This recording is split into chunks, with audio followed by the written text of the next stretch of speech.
નમસ્કાર મિત્રો, આજે આપણે વિષય લેવો છે બાળકોનો. શાળાઓ પણ શરૂ થઈ ગઈ છે, પ્રવેશોત્સવ પણ શરૂ થઈ ગયા છે.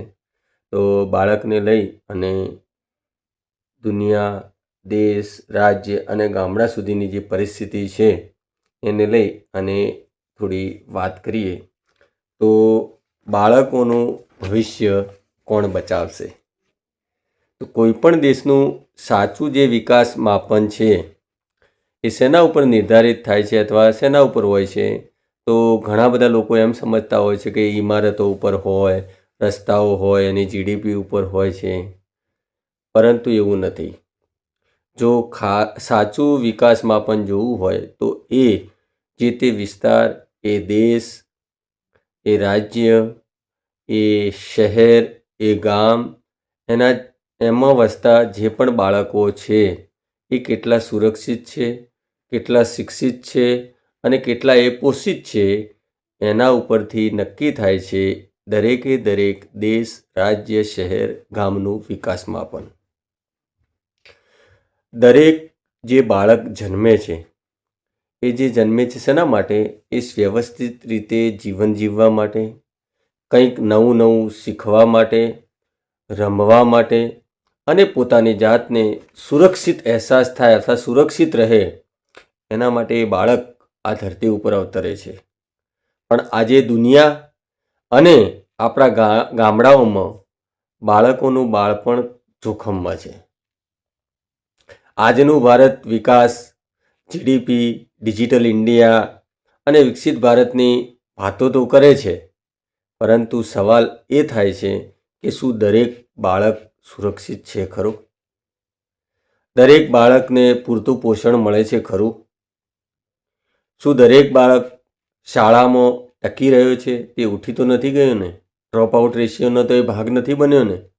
શું ગામડાઓમાં બાળ સુરક્ષા વ્યવસ્થાઓ ખરેખર વ્યવસ્થિત રીતે પારદર્શિતાથી એ કાર્યરત છે કે કેમ? આ બધા પ્રશ્નો સ્વાભાવિક ઉદ્ભવે. ભારતના જે કાયદાઓ છે તે બાળકને સુરક્ષા અને અધિકાર આપે છે. બાળ અને કિશોર મજૂરી પ્રતિબંધ અધિનિયમ, શિક્ષણનો અધિકાર કાયદો એટલે કે આરટી, જુવેનાઇલ જસ્ટિસ એક્ટ, જે એક્ટ તરીકે આપણે ઓળખીએ છીએ, મિશન વાત્સલ્ય, ICDS, ICPS, integrated child protection scheme અને ઇન્ટિગ્રેટેડ ચાઇલ્ડ ડેવલપમેન્ટ સર્વિસ, અનેક યોજનાઓ અને કાનૂની વ્યવસ્થાઓનો મૂળ હેતુ એક જ છે કે દરેકે દરેક બાળકને સુરક્ષિત બાળપણ મળે. પરંતુ આજે સૌથી મોટો પ્રશ્ન એ છે કે શું આ વ્યવસ્થાઓ ખરેખર ગામના અંતિમ બાળકો સુધી પહોંચી રહી છે ખરી? આજે આપણે માત્ર આંકડાઓ નહીં, પરંતુ બાળકોની વાસ્તવિકતા જે છે, સ્થિતિ, એના વિશે આપણે વાત કરીએ. સરકાર દ્વારા આપણે જાણીએ છીએ તેમ શાળા પ્રવેશોત્સવ ઉજવાય છે, નિપુણ ગુજરાત અભિયાન છે, મિશન સ્કૂલ એક્સિલન્સી છે, પોષણ અભિયાન જેવી અનેક પહેલો થઈ રહી છે. લાખો ડ્રોપ આઉટ બાળકોને ફરીથી શાળામાં જોડવાના પ્રયાસો થઈ રહ્યા છે. આ પ્રયત્નો આશાજનક છે અને તેને સ્વીકારવા પણ જોઈએ. પરંતુ સવાલ એ પણ છે કે શું આ ઉમદા વિચારો મજબૂત અમલીકરણ સુધી પહોંચી રહ્યા છે? આપણે 1985ની વાત કરીએ, રાજીવ ગાંધી વખતની, તો એ વખતની વાત આજે પણ એવી ને એવી આપણે સાંભળીએ છીએ કે ઉપરથી ₹1 આવે છે અને નીચે 15 પૈસા બચે છે. તો આની જે આ પરિસ્થિતિ હાલ જે વાત કરીએ છીએ, સરકારો નો ડાઉટ પૈસા આપે છે, ફાળવણી પણ કરે છે બજેટોની, ફંડની, પરંતુ આ જે વચ્ચેનું જે એક ગેપ છે, ત્યાં શું ઉણપ છે, ત્યાં કઈ વસ્તુની અભાવ છે, એના વિશે આપણે વિચારવું પડશે. જવાબદારી, પારદર્શિતા, સ્થાનિક ભાગીદારી અને સતત દેખરેખ, આના અભાવને કારણે આ ગેપ જે છે એમાં જે 100% જે નીચે સુધી પહોંચવું જોઈએ એ પહોંચતું નથી. ખૂબ જ ચિંતાજનક અને દુઃખની વાત છે. મિશન વાત્સલ્ય હેઠળ VCWPC જે ગામડાઓમાં એક કમિટી ચાલે છે, village child welfare and protection committee જેવી બાળ સુરક્ષા સમિતિઓ રચવાની સરકારે જોગવાઈઓ કરેલી છે.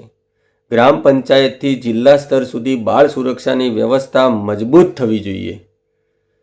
પરંતુ આ જ્યારથી જાહેર થઈ 2022 એને 4 વર્ષ થઈ ગયા, પરંતુ 4 વર્ષ પછી પણ અનેક જગ્યાએ જરૂરી ઠરાવો પણ હજી સુધી થયા નથી આ કમિટીને લઈને. તો આપણે સ્વીકારવું પડશે કે હજુ કંઈક ઉણપ છે, કંઈક ખૂટે છે, ઘણું બધું કામ બાકી છે. આજે જરૂર સરકાર અને સમાજ વચ્ચે દોષારોપણ કરવાની નથી, પણ સહિયારા જવાબદારીની છે. એમાં આપણે આક્ષેપબાજી કરીએ કે સરકારની જ જવાબદારી છે, એવું નથી. એમાં આપણે પણ ક્યાંક આપણી ખામી છે, ઉણપ છે. સરકારે પૂરી રીતે ત્યાંથી વિચારી રહી છે, પરંતુ જે ગેપની વાત થઈ તો આ બધી આપણી સહિયારી જવાબદારી છે. તો એના વિશે આપણે ચિંતા કરવી પડશે અને ગંભીર પણ બનવું પડશે. સ્વૈચ્છિક સંસ્થાઓ મહત્વપૂર્ણ કામ કરે છે, ચોક્કસ તેઓ જાગૃતિ પણ લાવે છે. યુનિસેફ જેવી સંસ્થાઓ છે, એને લઈને પછી બાળકોને લઈને ઘણી બધી બીજી NGO ખૂબ જ ચિંતિત છે. તો આવી સંસ્થાઓ જાગૃતિ પણ લાવે છે, બચાવ કાર્ય કરે છે, માર્ગદર્શન આપે છે. પરંતુ આપણે એ પણ સમજવું પડશે કે કોઈ પણ NGO આખા રાજ્ય માટે કાયમી વ્યવસ્થા બનતી નથી અથવા બની શકતી નથી. જો કોઈ વિસ્તારમાં સંસ્થા ન હોય તો ત્યાંના બાળકોનું શું? અને કદાચ અમુક સમય માટે પ્રોજેક્ટ માટે આવી હોય, 1 વર્ષ માટે, 2 વર્ષ માટે, 3, 5, 10 વર્ષ માટે, પ્રોજેક્ટ પૂરો થઈ ગયા પછી શું એ સંસ્થાનું? તો આખરે બાળકોની સુરક્ષા અને વિકાસ એ જે તે રાજ્ય દેશની બંધારણીય જવાબદારી છે. એટલે એ રાજ્ય અને જે દેશ છે, જેને બંધારણ જેમને બાળકોના અધિકારો એની જવાબદારીઓ નિભાવવાની જે જવાબદારી આપી છે એ નિભાવવી પડશે. હવે બાળકોની જે પરિસ્થિતિ આપણે વિશ્વ લેવલથી લઈ અને છેક ગામડા સુધી આવીએ તો જોઈએ તો વિશ્વની અંદર તો અત્યારે બાળકો સામે યુદ્ધ જ દેખાય છે. જે તે દેશની અંદર યુદ્ધની પરિસ્થિતિ, અને એની સૌથી મોટી કિંમત કોઈ ભોગવી રહ્યું હોય તો એ બાળકો છે. સંયુક્ત રાષ્ટ્રના ચિલ્ડ્રન એન્ડ આર્મ્ડ કોન્ફ્લિક્ટ 2026ના અહેવાલ મુજબ વર્ષ 2025 દરમિયાન 25,000 બાળકો એટલે 24,174 બાળકો ગંભીર હિંસાનો ભોગ બન્યા. 38,558 ગંભીર ઉલ્લંઘનો નોંધાયા. હજારો બાળકો માર્યા ગયા. હજારો અપહરણ, યૌન હિંસા અને બાળ સૈનિક તરીકે ભરતીના ભોગ બન્યા. ગાઝા, કોંગો, મ્યાનમાર, સોમાલિયા, હેતી જેવા દેશોમાં બાળકો માટે જીવવું સંઘર્ષ બની રહ્યું છે.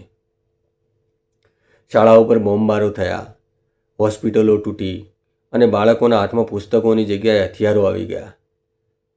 આધુનિક યુદ્ધમાં AI, ડ્રોન અને ટેકનોલોજીનો ઉપયોગ બાળકો માટે નવા જોખમો ઊભા કરી રહ્યા છે. બાળકો કોઈ દેશની મિલકત નથી, તેઓ સમગ્ર માનવજાતનું ભવિષ્ય છે. હવે ભારત તરફ આવીએ તો બાળકોની શું પરિસ્થિતિ છે? તો સૌથી મોટી પરિસ્થિતિ તો આપણે પોષણનું સંકટ છે બાળકોમાં. ખાલી પેટથી સપના નથી ઉગતા. નેશનલ ફેમિલી હેલ્થ જે NFHS અને ડાઉન ટુ અર્થ જે છે એનો અહેવાલ, રિપોર્ટ, રિસર્ચ જે કહીએ તેની હકીકતો બહુ જ ચોંકાવનારી છે. 85% નાના બાળકોને પૂરતો અને સંતુલિત આહાર મળતો નથી. 29% બાળકો સ્ટન્ટિંગનો ભોગ બન્યા છે. સ્ટન્ટિંગ એટલે ઉંમર પ્રમાણે એ બાળકની હાઇટ વધતી નથી.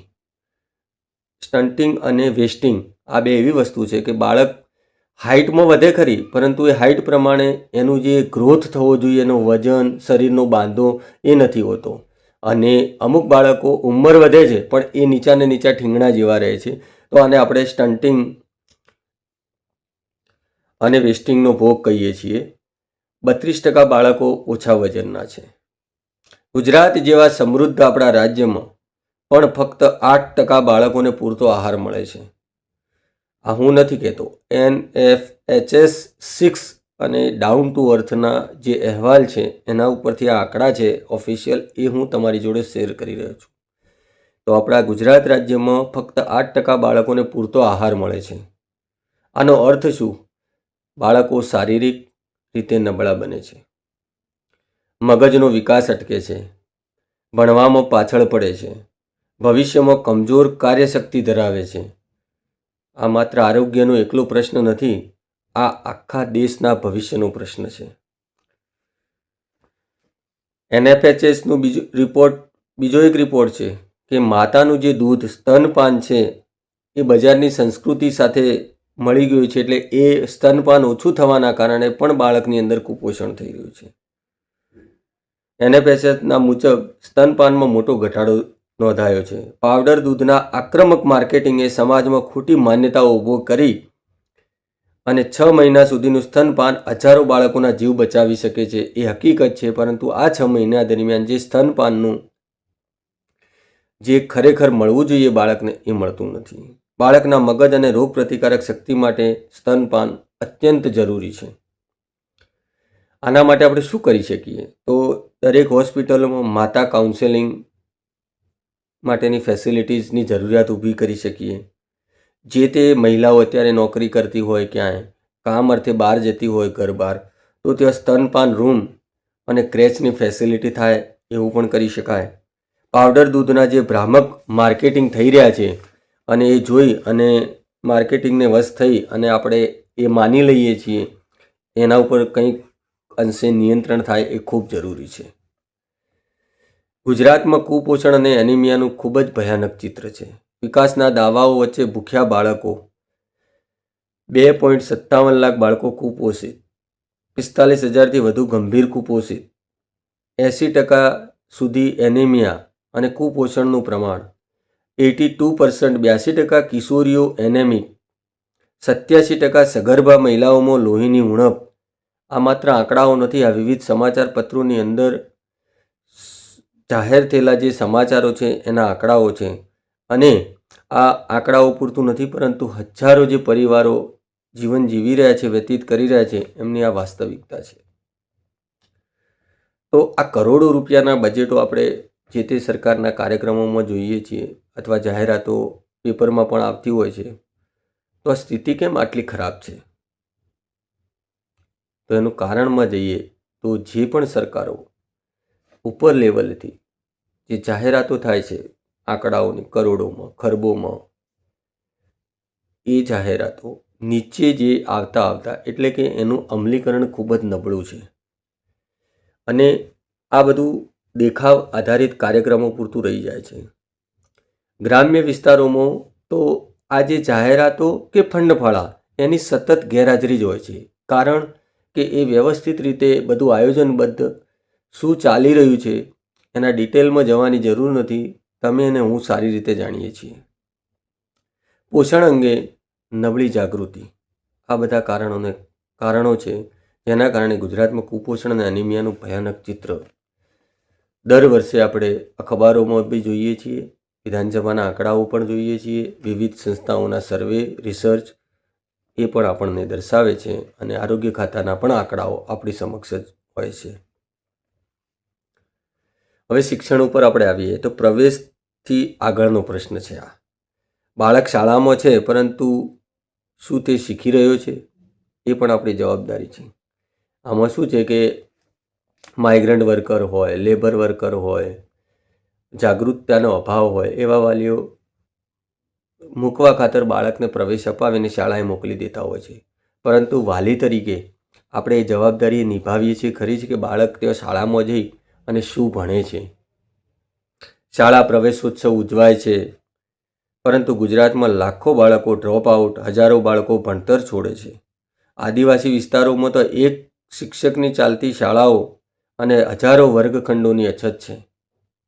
એનું કારણ જોઈએ તો ગરીબી, બાળમજૂરી, બાળ લગ્ન, સુરક્ષાની ચિંતા અને ગુણવત્તાયુક્ત શિક્ષણનો જે અભાવ છે એ એના કારણો છે.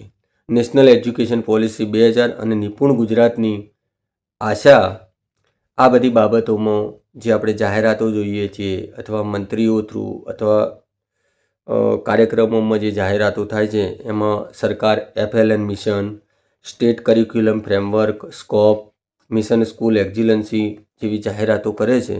એમાં ગુજરાતને થોડીક આશા જાગી છે. યોજનાઓ સફળ ક્યારે બનશે? જ્યાં સુધી અંતિમ બાળક સુધી એની અસર પહોંચશે તો જ આ યોજનાઓ સફળ બનશે. બાળ મજૂરી અને બાળ લગ્ન. બાળપણ મજૂરી માટે નથી અને એના લઈ અને કાયદો શું કહે છે કે 14 વર્ષથી ઓછા બાળકને મજૂરી પર રાખવો એ ગુનો બને છે. 18 વર્ષથી ઓછી ઉંમરે બાળ લગ્ન એ ગેરકાયદેસર છે. પરંતુ વાસ્તવિકતા શું છે? અત્યારે ગામડાઓમાં બાળ મજૂરી ચાલુ છે. કિશોરીઓના વહેલા લગ્ન થઈ રહ્યા છે. શાળા છોડતા બાળકોની સંખ્યા વધી રહી છે. એમનું કારણ ફરીથી ગરીબી, જાગૃતિનો અભાવ અને નબળી અમલવારી. હવે વાત કરીએ આપણે સમિતિઓની. બાળકોને લઈ અને સરકારે જે જાહેરાતો કરી છે, પરિપત્રો, GR, તો ખરેખર એની જમીની હકીકત શું છે? તો કાગળો ઉપર સમિતિઓ છે, જમીન પર બિલકુલ શાંતિ વર્તાય છે. સરકાર પાસે ICPS છે, મિશન વાત્સલ્ય છે, GSCPS છે, VCWPC છે, બાળ સુરક્ષા સમિતિઓ, GPDP, ગ્રામ પંચાયત ડેવલપમેન્ટ જે પ્રોગ્રામ છે, અને બાળ મિત્ર ગ્રામ પંચાયત. પરંતુ સવાલો એ છે કે આ સમિતિઓ ખરેખર કાર્યરત છે ખરી? કેટલી બેઠકો એની મળે છે વર્ષે, 3 મહિને, 6 મહિને? કેટલા કેસોમાં કાર્યવાહી થાય છે? કેટલા ગામોમાં બાળ સભા યોજાઈ? ગામડાઓમાં અનુભવ એવું કહે છે કે બાળ સુરક્ષા વ્યવસ્થા હજુ માત્ર અને માત્ર કાગળો ઉપર વધુ જોવા મળે છે. જમીની હકીકત તદ્દન વિપરીત છે. તો ગ્રામ પંચાયતની જવાબદારી શું બને છે? તો બાળ સુરક્ષા ગામથી શરૂ થાય છે.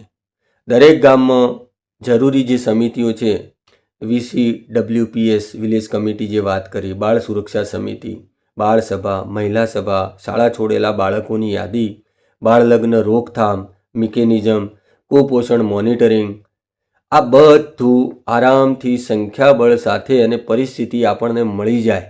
પરંતુ એના માટે જરૂર છે જાગૃતતાની, ઈચ્છાશક્તિની, આપણા ગામની પરિસ્થિતિથી વાકેફ થવાની. અને આ બધી વસ્તુ સ્વયંસ્ફુરિત વોલેન્ટિયરલી તમે કરશો તો ચોક્કસ પરિવર્તન આવશે. અને એમાં ભળશે સરકારની યોજનાઓ, પરિપત્રો. એ આપણે સરકારી જે પદાધિકારી હોય, એના ડિપાર્ટમેન્ટ હોય, એના સાથે આપણે સહિયારા પ્રયાસો થકી આ બધું પરિવર્તન આણી શકીએ છીએ. વાલીઓ માટે સંદેશ છે કે અત્યારે ડિજિટલ ઇન્ડિયામાં મોબાઈલ નહીં, બાળકને સમય આપો, બાળક સાથે વાત કરો, શાળાની પ્રગતિ જાણો, પોષણ પર ધ્યાન આપો, કિશોરીઓના આરોગ્યને ગંભીરતાથી લો, બાળ લગ્ન સામે અડીખમ ઊભા રહો. બાળકને ડર નહીં, સંવાદ જોઈએ, પ્રેમ જોઈએ અને સુરક્ષા જોઈએ છે. ગામડાની અંદર જે પણ ગ્રામ પંચાયતની વાત થઈ એ તમામે તમામ ઠરાવો જાહેર થાય. દરેક ગામનો ગ્રામસભાનો દરેક મેમ્બર એટલે 18 વર્ષથી ઉંમરનો દરેક મતદાર એ જાણી શકે.